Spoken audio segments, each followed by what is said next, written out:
Hello everyone, and welcome back to Flying Through the Gyroplane Flying Handbook.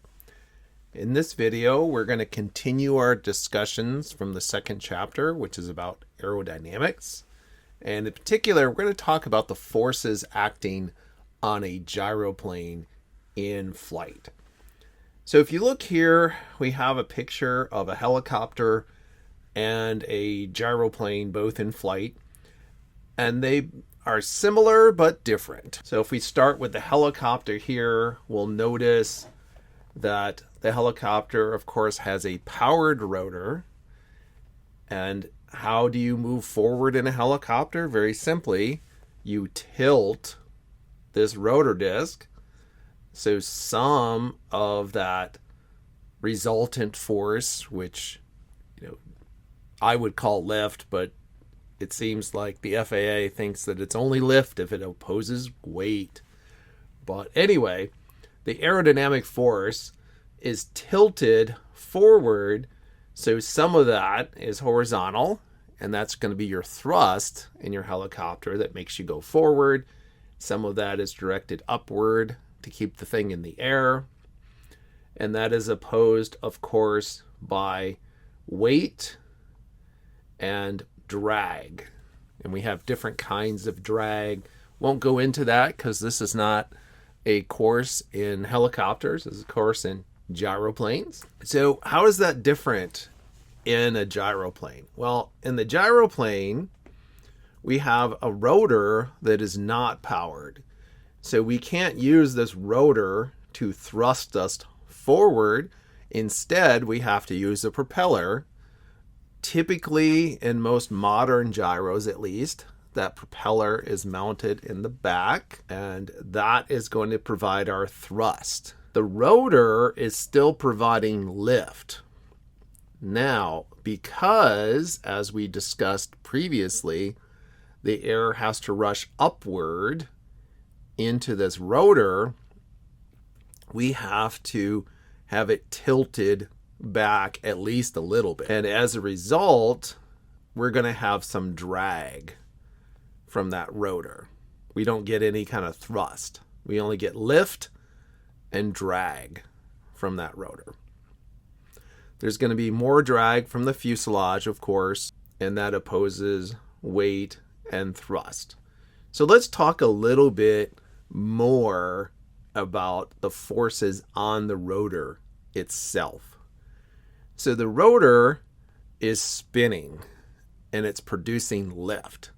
And anything that produces lift will produce induced drag, because by definition, induced drag is drag that results in anything creating lift. In addition to that, there is what we call profile drag, and that's the drag from pulling something through the air.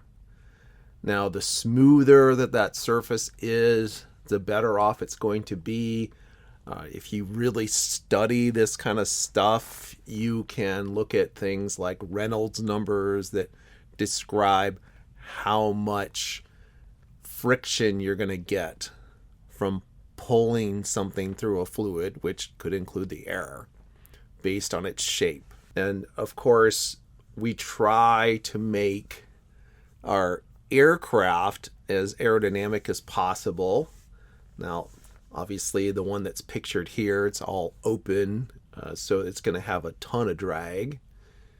But if you look at some of the modern gyroplanes, like a Autogyro Cavalon or Calidus, for example, they are somewhat streamlined. But the rotor itself is going to produce some drag, and we talked about that a little bit when we talked about auto rotation. All right, so in my opinion, they kind of copped out on some of these discussions on aerodynamics in the Gyroplane Flying Handbook. They did things like referred you to earlier chapters, which are now deprecated. So I wanted to talk about a few things, and I'm going to use the actual current Helicopter Flying Handbook for this little bit of our discussion. So we were talking about drag, and we said that drag is a result of skin friction, and it's also a result of something called form drag. So what is form drag? Form drag is the drag that you get because of the shape or form of an object that you're dragging through the air or some other fluid. So if you have something like a flat plate, let's say you have an open gyro and you have nice, hard angles like this, you can see it's going to generate quite a bit of drag.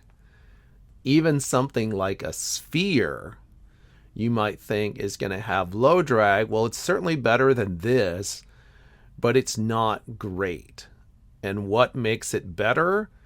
If you start making a teardrop out of it, kind of put it into a fairing, and if you do better, you actually will put your sphere into an actual housing of some sort so that it will separate the air coming and going, if you will, from your sphere. So that's just a little bit more about profile drag, form drag, etc. The other thing that I think they do a pretty poor job of describing in the Gyroplane Flying Handbook is this dissymmetry of lift. So here again, we're looking at the modern helicopter flying handbook for this part of our discussion. And here we have our direction of flight. In this case, we're doing forward flight at 100 knots. This is in a helicopter, but guess what? It doesn't matter. The physics are the same. So what's going on? If I'm doing 100 knots through the air and I have my rotor turning so that the blade has a airspeed, if you will, as it's rotating, the speed due to the rotational motion and the wind that's going to go across it is going to be 400 knots. So if the tip is at 400 knots for its linear speed, and I have a 100 knot relative wind coming across it, now I have 500 knots versus the retreating blade is going to have 100 or 400 actually knots minus 100 or only 300 knots of wind across it. Now you might say, well, okay, that's a bit of a difference. It's not quite twice. But the thing you have to realize is that lift is proportional to the speed squared. So if it was twice as fast, the air moving over the tip, it would actually be 4 times the lift, not just twice. So this is obviously a big deal. So what do we have in our aircraft to make this work out? And the thing that you need to understand is what makes this work is something called blade flapping. So here I have my blade at position A on the right.